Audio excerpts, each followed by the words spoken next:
ओम नमो भगवते वासुदेवाय। ओम नमो भगवते वासुदेवाय। ओम नमो भगवते वासुदेवाय।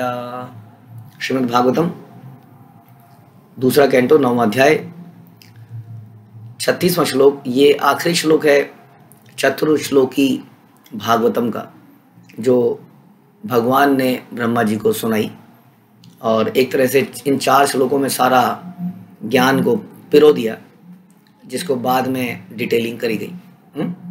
तो 36वां श्लोक है, एतावदेव जिज्ञासम तत्व जिज्ञासुनात्मनः अन्वया व्यतिरेकाभ्याम यतस्यात् सर्वतः सर्वदा। जो व्यक्ति परम सत्य रूप श्री भगवान की खोज में लगा हो, परम सत्य रूप, परम सत्य एब्सोल्यूट ट्रूथ। गीता में हम सुनते हैं भगवान बोलते हैं कि मुझसे श्रेष्ठ कोई सत्य नहीं है। भागवतम की इस लाइन में 36वें श्लोक में भगवान सबसे पहले बोलते हैं कि जो व्यक्ति परम सत्य, यानी कि कृष्ण परम सत्य है। बहुत सारे सत्यों की खोज में हम लगे रहते हैं, परम सत्य की खोज करनी चाहिए, क्योंकि वो हमेशा सत्य बना रहता है। तो जो व्यक्ति इस परम सत्य रूप भगवान की खोज में लगा हो, उसे चाहिए कि वह समस्त परिस्थितियों में सर्वत्र सर्वदा प्रत्यक्ष और अप्रत्यक्ष दोनों प्रकार से इसकी खोज करे। यस, तो कृष्णा कह रहे हैं, कई लोग हमें बोलते हैं कि प्रभु मैं भगवान अभी चाह नहीं रहे हैं कि मैं आऊं। प्रभु यात्रा में भगवान चाह नहीं रहे थे कि मैं आऊं, तो मैं आ नहीं पाया। हमने ऐसे ऐसे लोगों को देखा है जो बीमारी में 102 103 बुखार में उन्होंने बोला मुझे यात्रा तो जरूर जाऊंगा। उन्होंने यात्रा करी, उनके टांग में लगी हुई थी कईयों के, उन्होंने फिर भी यात्रा करी। तो इट्स अ कमिटमेंट, इसमें हमें प्रयास करना पड़ेगा। यशोदा माँ ने कृष्ण को बांधने का बहुत प्रयास किया, तभी कृष्ण बंधने के लिए सामने आए।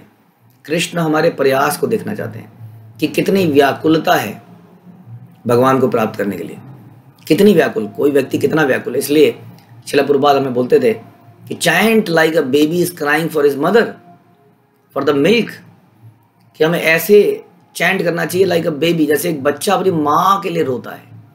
इसको कहते हैं व्याकुलता। इस व्याकुलता को हमें पैदा करना पड़ेगा।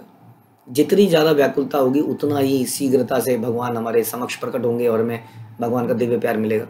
इसलिए हमें खोज करनी पड़ेगी। खोज करना आवश्यक है, हमारी मेहनत आवश्यकता है। ये कहना बहुत नहीं है कि ऐसी परिस्थिति आ गई, ऐसी परिस्थिति आ गई। कभी ऐसा समय नहीं होगा परिस्थितियाँ ठीक होगी। एक बार चैतन्य महाप्रभु जा रहे थे और पुरी की तरफ जा रहे थे बंगाल से, तो रास्ते में उड़ीसा का बॉर्डर आ रहा था और वहाँ पे बड़े डेकॉइट्स थे। रात को एक नदी पार करनी थी, नदी में भयानक जानवर भी थे और रात का समय था, जरा सा भी हल्ले से वहाँ के डकैतों को पता चल सकता था। तो चैतन्य महाप्रभु अचानक से नाव में बैठे बैठे जोर से कीर्तन करने लगे। नाविक डर गया, उसने कहा शांत रहिए, शांत रहिए, शांत रहिए।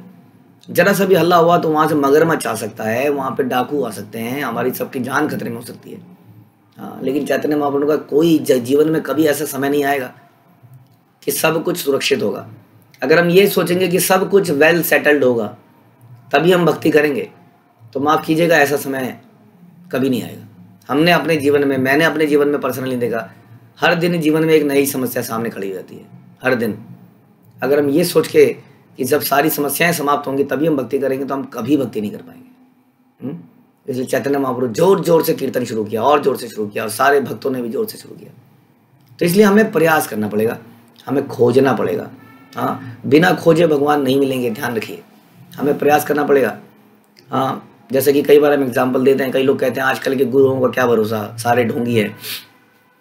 तो ये तो हम लोग भी जानते हैं कि अगर हम ये कहें कि आजकल के डॉक्टरों का क्या भरोसा, लेकिन इसका मतलब तो ये नहीं कि सारे डॉक्टर गलत हैं।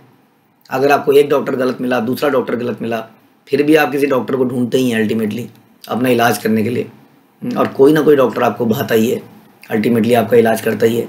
उसी तरह से हमें गुरु की भी खोज करनी पड़ती है।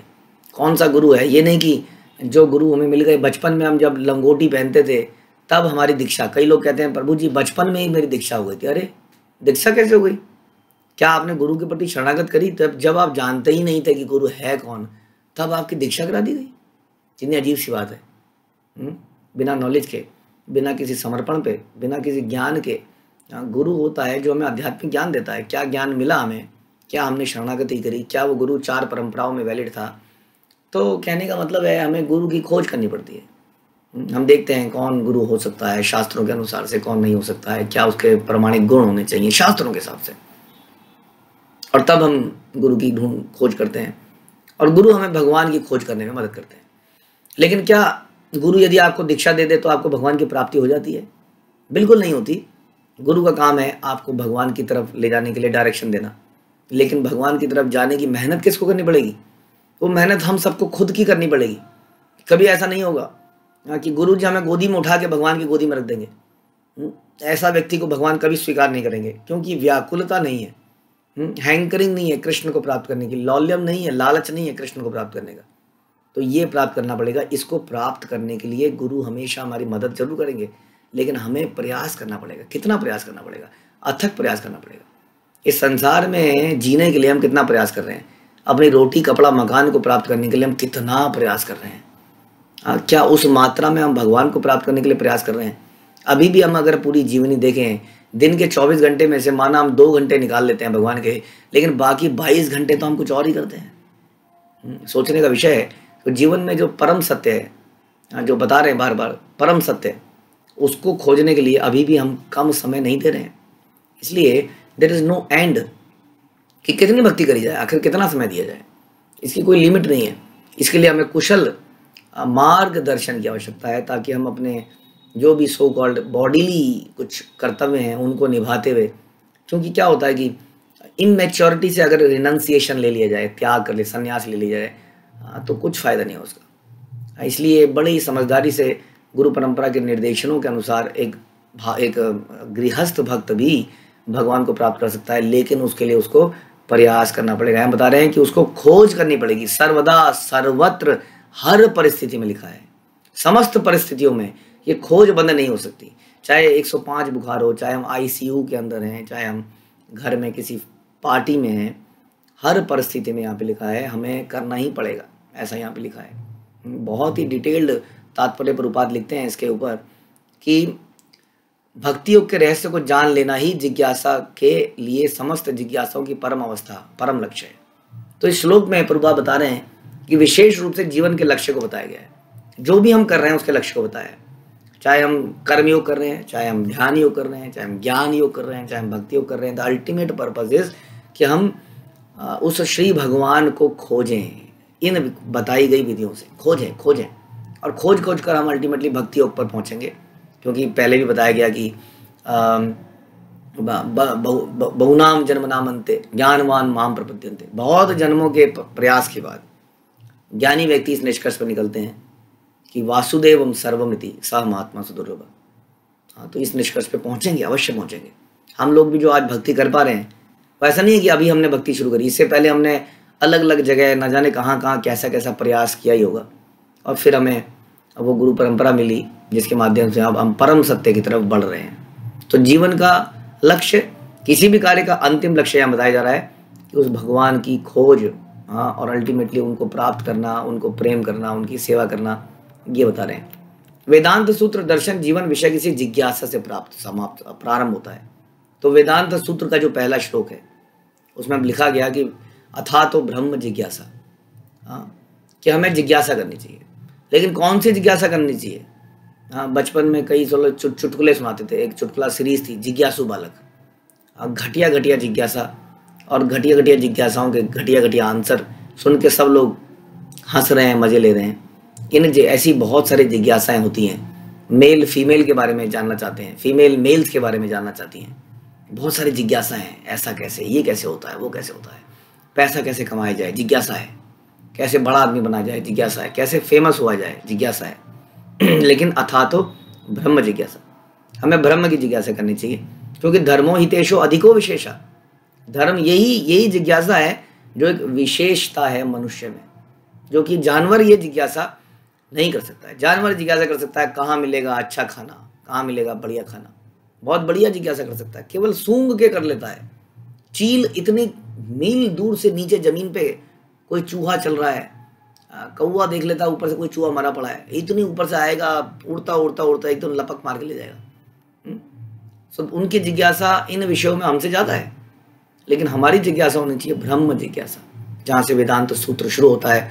और भगवान ब्रह्मा जी को बताते हैं कि यही जिज्ञासा हमारा एकमात्र उद्देश्य होना चाहिए, और ये जिज्ञासा हमें हर अवस्था में करनी चाहिए।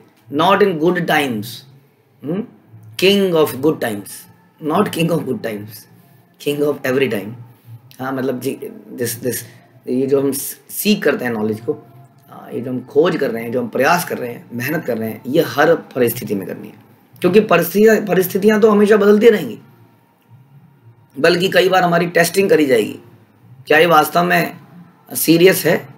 जैसे कि ध्रुव महाराज भगवान की जिज्ञासा करने जंगल में निकले, लेकिन नारद मुनि ने उनकी परीक्षा लेनी चाहिए कि छोटे से बालक, घर में झगड़ा हो जाता है, ऐसे झगड़े के लिए इतना बुरा नहीं मानना चाहिए। कहाँ नारायण को ढूंढने निकले जंगल में, इट इज़ नॉट पॉसिबल, ये बच्चों का खेल नहीं है, तुम वापस चले जाओ अपने महल में, यहाँ जानवर हैं, क्या क्या है। लेकिन ध्रुव की जिज्ञासा ध्रुव थी, और वो निर्णय ले चुके थे। तो ऐसा निर्णय किसी भी अवस्था में, किसी परिस्थिति में हमें करना ही करना है। यहाँ बता रहे हैं ब्रह्मा जी चाहते थे कि भगवान उन्हें पूरी तरह शिक्षित कर दें, इसलिए भगवान ने उनको बता दिया कि ये है असली अल्टीमेट पर्पस। ब्रह्मा, तुम संसार की रचना कर लो, कुछ भी कर लो, लेकिन अल्टीमेटली तुम्हारे लिए भी यही कल्याणकारी है कि तुम भी भगवान की जानकारी, भगवान के विषय में, इसलिए हम लोग नित्य पढ़ते हैं, इसलिए हम लोग नित्य सुनते हैं, इसलिए हम लोग नित्य जप करते हैं, अपनी सेवाएं नित्य करते हैं। समस्त भौतिक संसार इंद्रिय तृप्ति मुख्यतः काम वासना पे लगा है।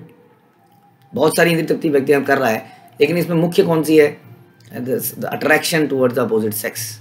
काम वासनाओं पर आधारित कामनाओं के कारण उत्पन्न हुआ है। फलस्वरूप ज्ञान की समस्त प्रगति के बावजूद समस्त जीवों का अंतिम लक्ष्य इंद्रिय तृप्ति है।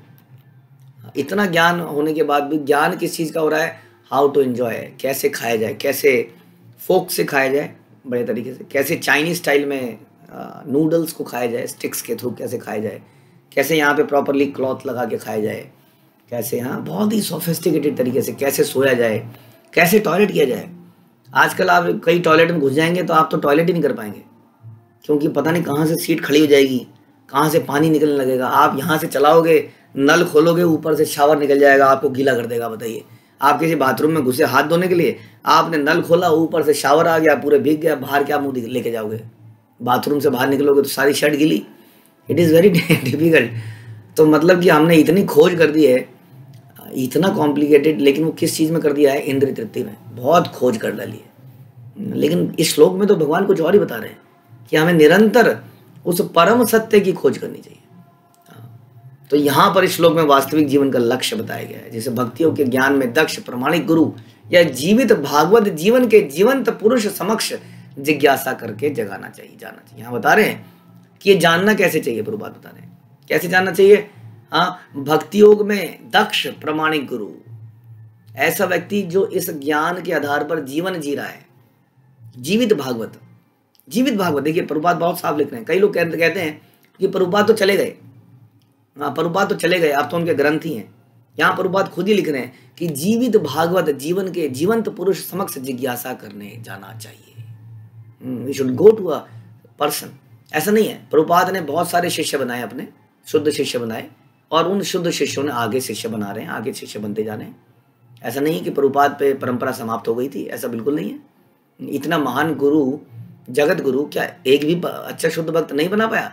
इसका मतलब he was incapable of creating knowledgeable devoted व्यक्ति। भक्ति विनोद ठाकुर ने एक जगह लिखा, एक व्यक्ति की गुण का कि वो कितना बड़ा भक्त है पता चलता है कि वो कितने लोगों का जीवन परिवर्तित करता है। तो प्रभुपाद जैसा व्यक्ति, क्या एक भी ऐसा व्यक्ति नहीं बना पाए जो इतना ऐसा था कि वो आगे इस परंपरा को चला पाए? इसलिए प्रभुपाद यहाँ लिख रहे हैं कि जीवित भागवत के पास जाइए, उनसे जिज्ञासा कीजिए भगवान के विषय में। और वो कोई नौकर नहीं है आपके, जिनको जाके आप बोलेंगे ये लीजिए 10,000 रुपये, अब मुझे बताइए। नहीं, इज़ नॉट पॉसिबल। हम देखते हैं गुरु परंपरा में दाशरथी, न जाने कितने एग्जाम्पल हम देखते हैं, जो एक श्लोक का मतलब पूछते हैं, उनके गुरु बोलते हैं अच्छा इसका मतलब चाहिए, जा पहले उसके यहाँ पे जाके थोड़ा काम करके आ। वो व्यक्ति वहाँ पर महीनों तक काम करके आता है लाइक अ सर्वेंट। फिर उसको वापस भेजा जाता है, फिर वो बताते हैं। मतलब ऐसी अनेक कहानी आप सुनेंगे तो दंग रह जाएंगे कि कितनी पेशेंस थी उस जमाने के शिष्यों में, और कितना टेस्ट करते थे उस जमाने के गुरु, निचोड़ के रख देते थे ताकि आदमी को इसकी वैल्यू पता चले। प्रत्येक व्यक्ति अनेक प्रकार की धर्म संबंधी जिज्ञासाओं में लगा है, किंतु श्रीमद् भागवत आत्म साक्षात्कार के समस्त जिज्ञासाओं को उत्तर प्रदान करने वाला है। यदि हम श्रीमद् भागवतम को गुरु परंपरा में सुनते हैं और पढ़ते हैं तो सारे आंसर हमें इसी पुस्तक से मिल जाएंगे। जीवन का परम लक्ष्य कठोर परिश्रम अथवा लगन के बिना खोजा नहीं जा सकता। कठोर परिश्रम हम कर रहे हैं, करने की नहीं, कितना परिश्रम कर रहा है आजकल का व्यक्ति, जो कि सवेरे घर से निकल जाता है 7-8 बजे और इवन बिफोर दैट, और रात को 7, 8, 9, 10 कोई टाइम नहीं है वापस आने का। पूरे दिन कठोर श्रम है, और उस पूरे दिन में उसका दिन इतना बिजी जाता है कि एक बार के लिए उसके दिमाग में भगवान आने नहीं देता है समाज। कोई भक्त फ़ोन भी कर लेता है उसके ऊपर कृपा करने के लिए, तो हम बोलते हैं Prabhu ji can I talk to you later, I am very busy. हम बात ही नहीं कर पाते हैं, हम इतना कठोर परिश्रम करने लग जाते हैं। लगन, वो लगन, उस लगन का जरा सा भी पार्ट अगर हम भगवान की खोज में लगा दें तो ये श्लोक इसकी सार्थकता हो जाएगी। जो व्यक्ति ऐसी सच्ची जिज्ञासाओं से प्रेरित हो उसे चाहिए कि ब्रह्मा जी की शिष्य परंपरा में प्रामाणिक गुरु से पूछे। यही श्लोक में निर्देशित है कि we should go to a self realize person. क्योंकि भगवान ने इस रहस्य को ब्रह्मा जी के समक्ष प्रकट किया, इसलिए हमें अपनी सारी जिज्ञासाएं ऐसे गुरु के समक्ष प्रकट करनी चाहिए जो शिष्य परंपरा से मान्य भगवान का प्रतिनिधि हो। ऐसा प्रमाणिक गुरु शास्त्रों के प्रमाण के आधार पर प्रत्यक्ष तथा अप्रत्यक्ष रूप से सारी बातों को स्पष्ट करने का सामर्थ्य रखता है। तो इस प्रकार से हमें वहाँ जाना चाहिए, उनसे निर्देशन लेना चाहिए, उनको अपना हार्ट रिवील करना चाहिए कि आपने बताई बहुत अच्छी चीज़ है, लेकिन अभी मेरा हृदय कमज़ोर है, बहुत कमज़ोर है, मुझे कुछ प्रैक्टिकल चीज़ बताइए अभी की। तो गुरु ऐसा नहीं है, गुरु कहेंगे नहीं यही है, टेक इट और लीव इट। गुरु बताते हैं कि अच्छा इस स्थिति में आने के लिए पहले आप ये कीजिए, फिर आप ये कीजिए, फिर आप ये कीजिए। इस प्रकार से बड़े ही कुशल निर्देशन में और कुशलता से फॉलो करते हुए एक व्यक्ति को इस गुरु ज्ञान में आगे जाना चाहिए। तो इस प्रकार ब्रह्मा जी ने 4 श्लोकों में पूरे भागवतम का सार ब्रह्मा जी को दे डाला, और हमें इसी को डिटेल में समझना है और आगे पढ़ते जाना है। हरे कृष्णा। श्रील प्रभुपाद की जय। ग्रंथराज श्रीमद् भागवतम की जय।